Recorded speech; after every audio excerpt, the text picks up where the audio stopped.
Hello there. In this video, we will discuss about direction cosines and direction ratios at first. So, for direction cosine, let us take coordinate axes x, y, and z.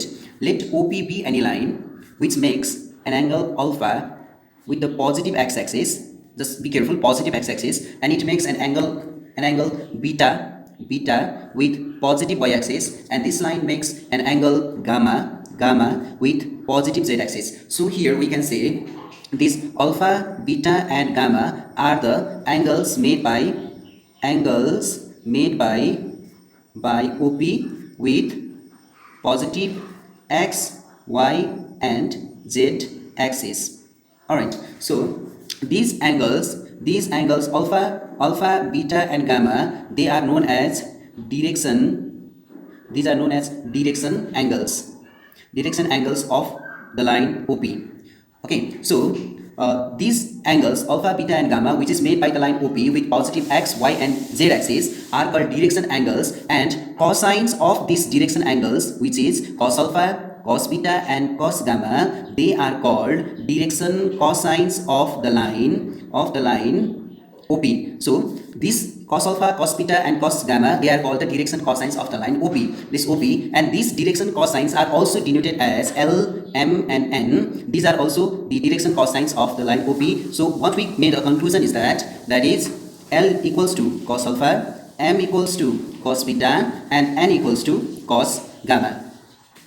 So we can say that the cosines of the angles which a straight line makes with the positive direction of axes of coordinates are called direction cosines of a line. Here alpha, beta, gamma, these are the angles which a straight line makes with the positive direction of x, y, and z axis. So cosines of these angles, cosines of alpha, beta, and gamma, they are called the direction cosines of the line OP, which is also denoted by L, M, N. So whenever we say L, M, N, you always remember these are the direction cosines of a line segment. Now let P, X, Y, Z are the coordinates of P, and let OP equals to, here let us consider OP equals to R. The length of OP is R. Now let us draw a perpendicular from point P on Y axis. So I have already discussed what is the angle made by OP with Y axis. Yes, it's beta, isn't it? Now whenever we draw the perpendicular, let us say this point as R. Okay, so in this right angled triangle, this POR, what is cos beta equals to what? Curly brown here. So it's OR upon OP. So OR, cos beta is cos beta here. OR, O to R, it's y axis. So from here to here, it's y coordinate. So it's y, isn't it? And OP is given as R units. So in place of OR, I can write y upon R. Is it? So therefore, y equals to what I get? R cos beta. In similar way, what I can get here is, similarly, I can get x equals to R cos, with x-axis it makes alpha angle alpha. Similarly, z equals to, I can get R cos gamma, isn't it? So I have got three results over here, where this we can write also we can write like this: R equals to x upon cos alpha, is it? And R equals to z upon cos gamma, and also R equals to y upon cos beta also. We can write like this also. So if we square and add this, what we get is x square plus y square plus z square. We can easily get R square is common, cos square alpha plus cos square beta plus cos square gamma, isn't it? So x square plus y square plus z square. So if P, x, y, z are the coordinates of OP, then simply this means R square. So here R square cos square alpha plus cos square beta plus cos square gamma. So R square cancel out, it's 1 times. So therefore cos square alpha plus cos square beta plus cos square gamma equals to 1. But cos alpha represents L, cos beta represents M, and cos gamma represents L. So this can be written as L square plus M square plus N square equals to 1, which is the important result here in direction cosine. Again, see here, cos alpha represents L, so x equals to, we can write here RL. Cos gamma represents M, N, so we can write here RM, Rn, and cos beta represents M, so we can write here Rm. So if x, y, z is the coordinate of the point P, then in place of x we can write RL, in place of y we can write Rm, and in place of z we can write Rn. So the coordinates of P can also be written as RL plus RL, Rm, and Rn respectively. So here we can make another conclusion that x equals to LR, y equals to MR, and z equals to NR. So this relation is also important, or this can be further written as L equals to x upon R, M equals to y upon R, and Z equals to N equals to Z upon R. So this relation is very much important for further purpose. Now let us discuss about the direction cosines of x-axis, y-axis, and z-axis. Since x-axis makes an angle 0 degree with itself, 90 degree with y-axis, 90 degree with y-axis, and 90 degree with z-axis, and 90 degree with z-axis. So these are the alpha, beta, and gamma of x-axis, isn't it? So cosine of this angle, cos 0 degree, cos 90 degree, and cos 90 degree. These are the direction cosines of x-axis, which is equals to cos 0 means 1, cos 90 means 0, and cos 90 means 0. So the direction cosines of x-axis are 1, 0, and 0. Similarly, we can get the direction cosines of y-axis and z-axis. You can say it. So just say what are the direction cosines of y-axis? Yes, it's 0, 1, 0, and that of z-axis?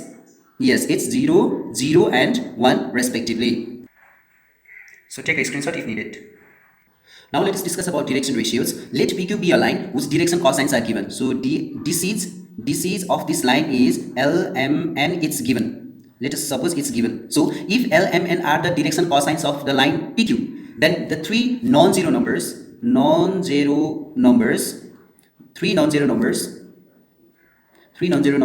A, B, and C, these are the direction ratios of this line PQ if L, M, N are the direction cosines of PQ, if and only if the direction cosines L, M, N, and the direction ratios A, B, C, they are proportional. So what we can say is that these three numbers, non-zero numbers A, B, C, are said to be the direction ratios of the line PQ if L, M, N are the direction cosines and L, M, N and A, B, C are proportional.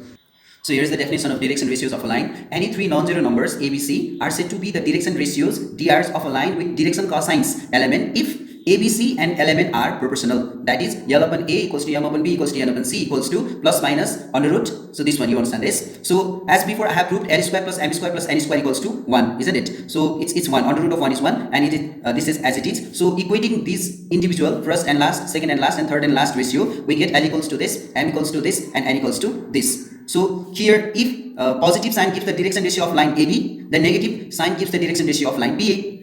And don't forget that DCs are unique for a line if they are parallel also. But direction ratios of a line are not unique. L square plus M square plus N square equals to 1. But it is not necessary that A square plus B square plus C square is always 1. It might not be 1. If it is 1, then it's fine. It's unfortunately.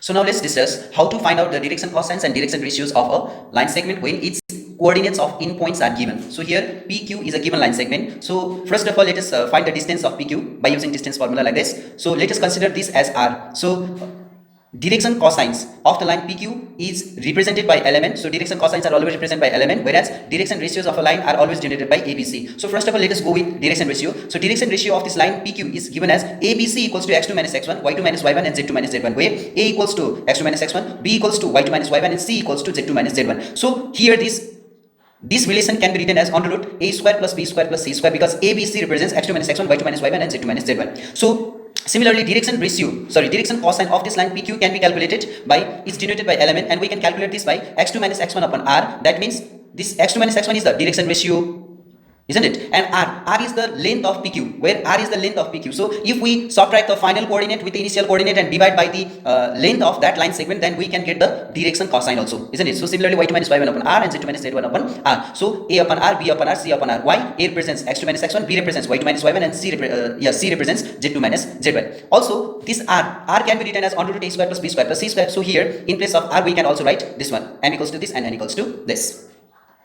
Now let us discuss about the condition of perpendicularity and parallelism of when the direction ratios and direction cosines of a line are given. So let us discuss about two lines. Let AB and CD are two given lines, and if their direction cosines are known, then angle between AB and CD is given as cos theta equals to n1 n2 plus m1 m2 plus n1 n2. And if direction cosines of any two lines are known, then angle between that two lines can be calculated by using this formula.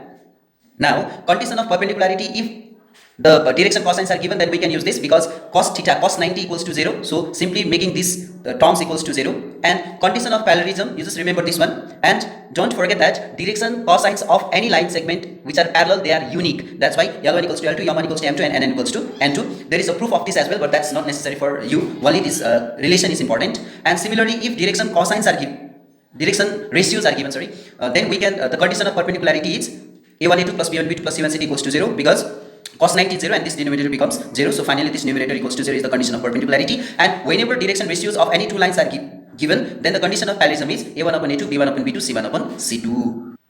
Okay, you can have a screenshot if you needed it.